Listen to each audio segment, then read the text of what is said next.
Eto na nga mga chong, marami tayong PBA updates. Tony Bishop babawi para sa Barangay Ginebra.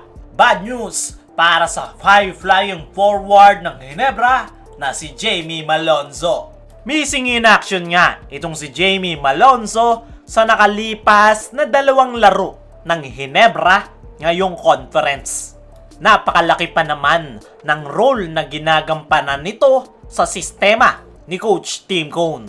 Maraming ngang Barangay Ginebra fans ang nagtatanong, ano na nga ba ang nangyayari kay Jamie Malonzo? Bakit hindi ito nakakapaglaro sa kanilang koponan? Ayon nga sa mga lumabas na reports nitong mga nakalipas na araw ay nakarecover na itong si Jamie Malonzo sa kanyang back injury matapos ang masama niyang bagsak last FIBA World Cup. Pero matapos nga ang pag-recover ni Malonzo ay meron na naman nga itong bagong injury at kinumpirma nga yan ng Ginebra coaching staff na sports hernia. At para nga daw makasigurado ay magpapa-CT scan si Malonzo para makita kung ano nga ba talaga ang kanyang iniinda.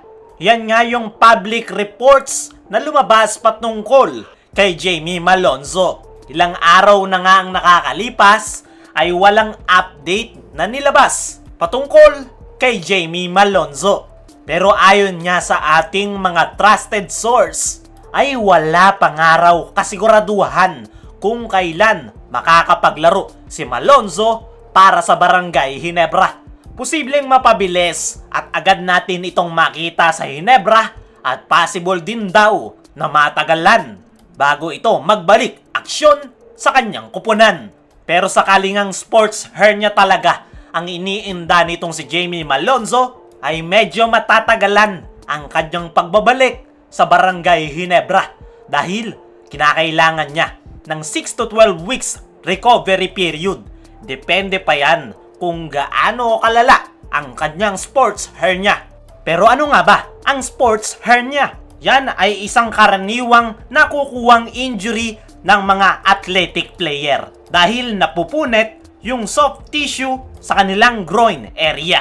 At very prone nga dyan si Jamie Malonzo dahil isa nga itong explosive player at mahilig itong lumipad para dumakdak. Sa ngayon nga mga chong ay possible na ilang games pang mawawala sa Barangay Ginebra itong si Jamie Malonzo. At masamang balita nga yan para sa nasabing high-flying forward, lalong-lalo na sa Barangay Ginebra. Dahil gaya nga ng sabi natin kanina, ay napakalaki ng role na ginagampanan ni Jamie Malonzo under Coach Tim Cone. Lalong-lalo na pagdating sa depensa.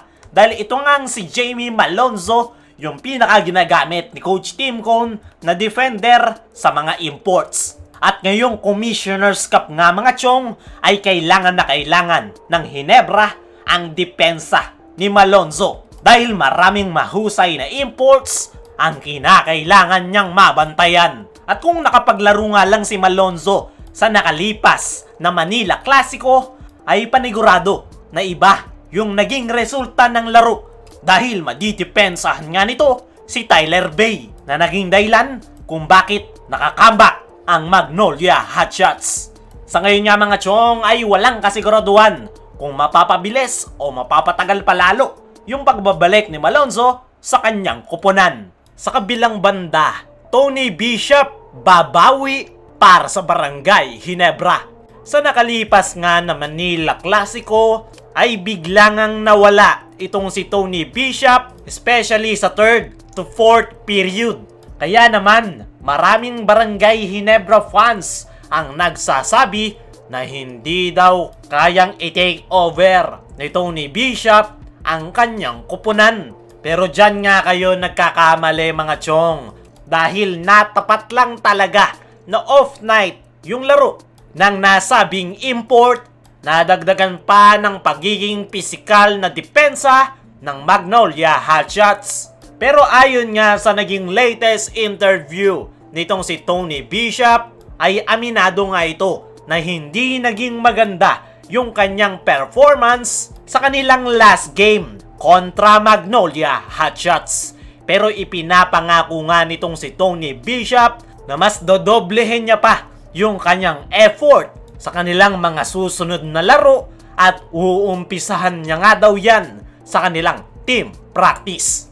Ayon nga sa ating mga source ay si Tony Bishop daw yung isa sa pinaka masipag na player ngayon ng Barangay Ginebra pagdating sa kanilang team practice. Grabe nga daw yung preparation ni Bishop para manatiling kondisyon ang kanyang laro. At expected nga na mas dodoblehin pa ni Bishop yung kanyang naging performance sa kanyang nakalipas na 2 laro. Para sa akin mga chong, ay hindi natin masusukat yung performance nitong si Tony Bishop dahil nakakadalawang laro pa lang ito ngayong conference. Marami pa nga itong hindi na ipapakita sa Barangay Ginebra gaya na lang ng kanyang deadly perimeter shooting na nagpahirap noon sa Barangay Ginebra noong makatapat niya ito sa finals. Panigurado, bumuebuelo lang itong si Tony Bishop at kinakabisado yung laro ng kanyang mga teammates. At once nga na magawa niya yan, ay panigurado na may lalabas niya yung kanyang potential.